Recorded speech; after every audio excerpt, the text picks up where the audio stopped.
DLP news, आवाज़ राजस्थान की। ठगी पीड़ितों के भुगतान के लिए भुगतान करो या सत्ता छोड़ो महापंचायत और पदयात्रा। रामदास तनुर की रिपोर्ट, DLP न्यूज़ राजस्थान। 15 नवंबर 2024 को शहीद बिरसा मुंडा जयंती पर मध्य प्रदेश के मुरैना जिले के जैतपुर स्थित वीर नदी मां चंबल घाट पर एक विशाल महापंचायत आयोजित की जाएगी। इस महापंचायत में देश भर से ठगी पीड़ितों के लाखों प्रतिनिधि एकत्र होंगे, जो सरकार से 42 करोड़ ठगी पीड़ितों का भुगतान करने की मांग करेंगे।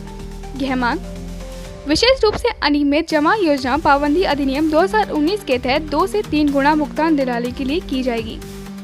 महापंचायत के बाद पीड़ितों का सामूहिक पदयात्रा में शामिल होकर राजस्थान के धौलपुर जिले के कलेक्ट्रेट पहुंचेगा और फिर पदयात्रा संसद भवन दिल्ली के लिए रवाना होगी।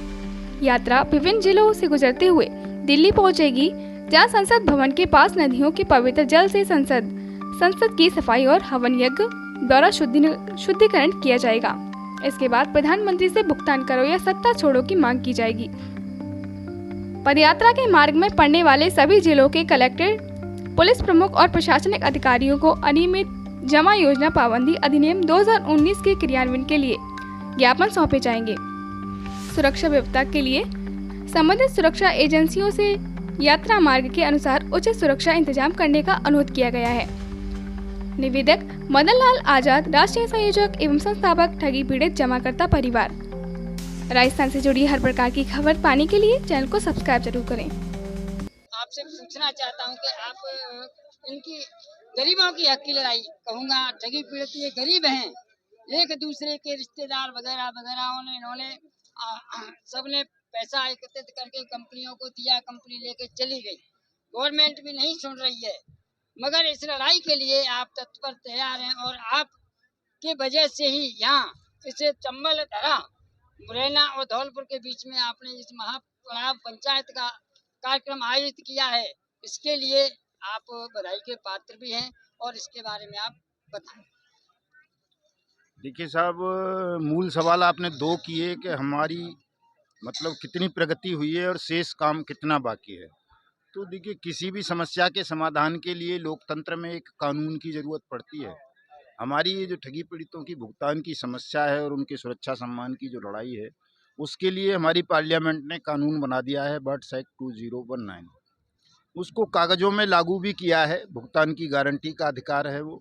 लेकिन उस कानून को प्रैक्टिकली व्यवहार में शासन प्रशासन क्रियान्वित नहीं कर रहा है, लोगों का भुगतान नहीं कर रहा। वो कह सकते हैं कि साहब हाथी तो पूरा निकल गया लेकिन पूंछ फंसी रह गई है।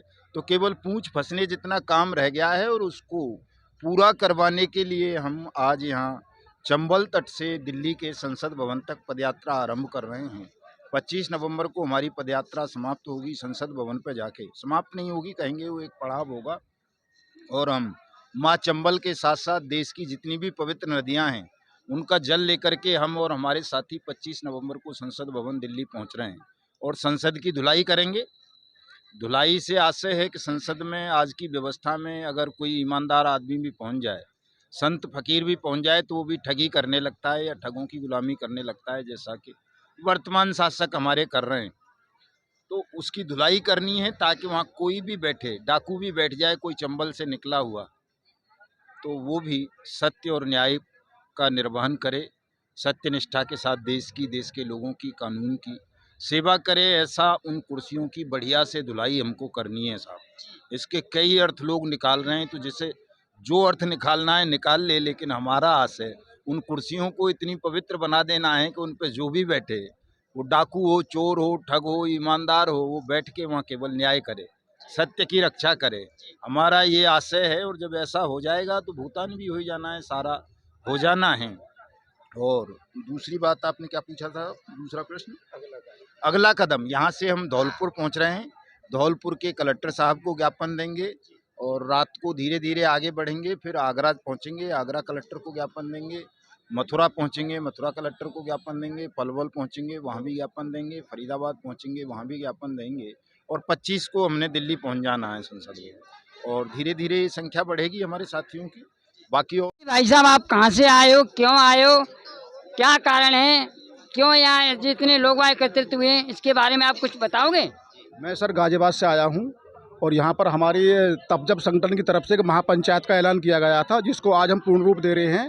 और यहाँ से हम दिल्ली के लिए कूच करेंगे, संसद का घेराव करेंगे और आपकी चंबल नदी का पवित्र जल ले जाकर वहाँ के सांसद और संसद की धुलाई भी करेंगे, ताकि उनकी शुद्ध बुद्धि पैदा हो उनके अंदर।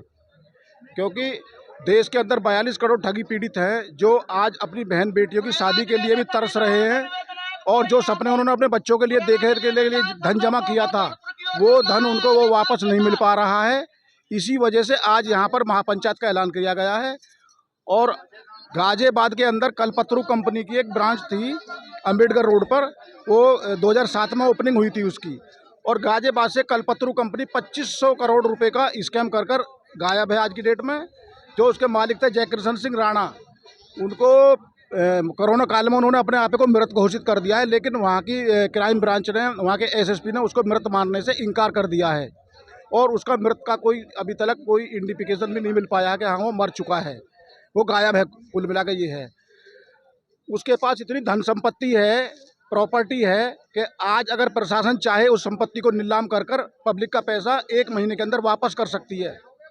लेकिन देश की मोदी सरकार और योगी सरकार इतनी निरंकुश सरकार बन चुकी हैं कि ये देश की जनता की तरफ 1 ग्राम भी ध्यान नहीं दे पा रहे हैं, ताकि उनकी पीड़ा को दूर किया जा सके। हम इनसे नहीं भीख मांग रहे, ना हम इनसे कोई कर्जा मांग रहे, हम तो अपना जमा किया हुआ धन ही वापस मांग रहे हैं। और वो धन भी हमारे पैसे से ही उन्होंने प्रॉपर्टी को, एम्पायर को खड़ा करा था, उसी पैसे को वापस मांग रहे हैं। लेकिन ईडी डिपार्टमेंट ने और मथुरा जिलाधिकारी ने टोटल संपत्ति को अटैच कर रखा है।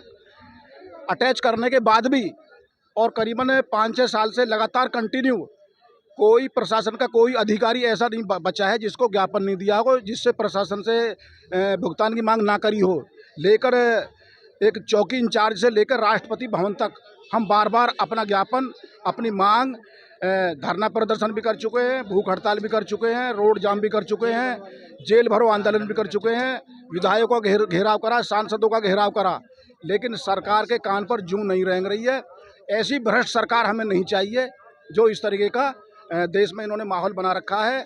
मैं देश की तमाम जनता से अपील करूंगा कि देश के अंदर भिन्न भिन्न राज्यों में उपचुनाव चल रहे हैं, तो जो सत्तारूढ़ दल हमारी किसी भी प्रकार की मांग को स्वीकार नहीं कर रहा, हमारे भुगतान को नहीं कर रहा है, तो साथियों हमें उस सरकार को वोटिंग भी नहीं करनी, सिर्फ नोटा। और यहाँ पे हमारी जो मीटिंग थी उसके तरफ से हम आए हुए हैं। यहाँ पे मीटिंग किस प्रकार की थी, क्या कारण है, क्या परेशानी में यहाँ मीटिंग रखी गई, उसके बारे में आप कुछ बताओगे?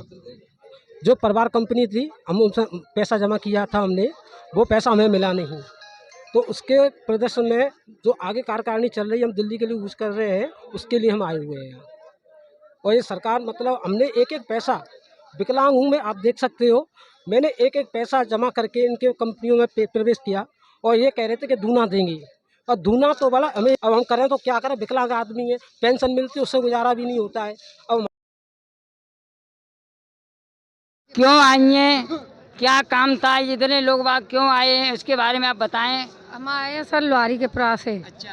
अब हमने भरे हैं बीमा, एफटी भरी हैं कंपनी ने में, अब बिन्ने तक ही दूने करे भरे। अच्छा। और दूने करे भली का वो 1 रुपया नहीं मिले, खेत भी है नहीं है, कचू है नहीं है, लोग आप पेटी है मेहनत करते, और जे महीना पे भरवा लेते, और कुछ ही मिला नहीं है। हमें आए पैसे के लिए, दुखी हैं बहुत ज़्यादा, थोड़े बहुत पैसा नहीं है, बुई कमाई कमा के लाते, भैया भरवा लेते, और कुछ ही नहीं दिया है। हो गई कंपनी ने आपका पैसा नहीं लौटा? नहीं लौटा है, 1 रुपया नहीं लौटा है, 1 रुपया नहीं लौटाया। नहीं लौटाया। तो आप इस वजह से यहाँ आई हैं और ये संघर्ष कर रही है कि जब तक हमारा कंपनी पैसा नहीं देगी, जब तक आप लड़ते रहेंगे। लड़ते रहेंगे, दोनों नहीं देगी, दोनों हम पे खेती नहीं है, बाड़ी नहीं, मजूरी को पैसा है, क्या छोड़ें। आई हैं, क्यों आई हैं, आप बताएं। हमारा गांव लुहारी का पुरा है और धौलपुर लुहारी का पुरा तहसील है, और हम दूर से आए हैं। हमारा पैसा हमने अपने पेट पे से बचा हुआ, वो पैसा हमने भरा सा कंपनी को, और फिर वो कंपनी, हमारा छोटा सा एक बच्चा है, आदमी है नहीं, ससुर भी है नहीं, देवर जेठ भी है नहीं, तो आप भाई साहब हम दुखी हैं बहुत तरह से। पैसा हमारा कंपनी ने नहीं दिया है, वापस करके नहीं, उसलिए हम आपके दरबार पे आए। और यहाँ इतने लोग आए, क्यों हुए हैं, आप बताएं। मैं सर आगरा से हूँ, एक कल्पतरू कंपनी का एजेंट था और 1 करोड़ रुपए की लायबिलिटी मेरे ऊपर। मेरा खुद का 20 लाख रुपए कल्पतरू कंपनी में फंसा हुआ है। कुछ लोग कहते हैं राणा मर गया, कुछ लोग कहते हैं जिंदा है। और ईडी ने उसकी जमीन जायदाद को सबको कब्जा कर लिया। सरकार इतनी बेईमान है जो इतनी बेईमान है कि ईडी ने जब कब्जा कर लिया तो ईडी वाले या सरकार उसको बेच के क्यों नहीं दे रही है सरकार। हम लोग इतने दुखी हैं कि कुछ कह नहीं सकते। हम घरों से बाहर हो गए हैं, घरों के तारे लगे हुए हैं काफ़ी सालों से और इस लड़ाई को लड़ रहे हैं। इस लड़ाई से अगर हमारी मोदी सरकार पैसा नहीं देती है तो आने वाले समय पर मोदी सरकार को उखाड़ के फेंक देंगे हम लोग।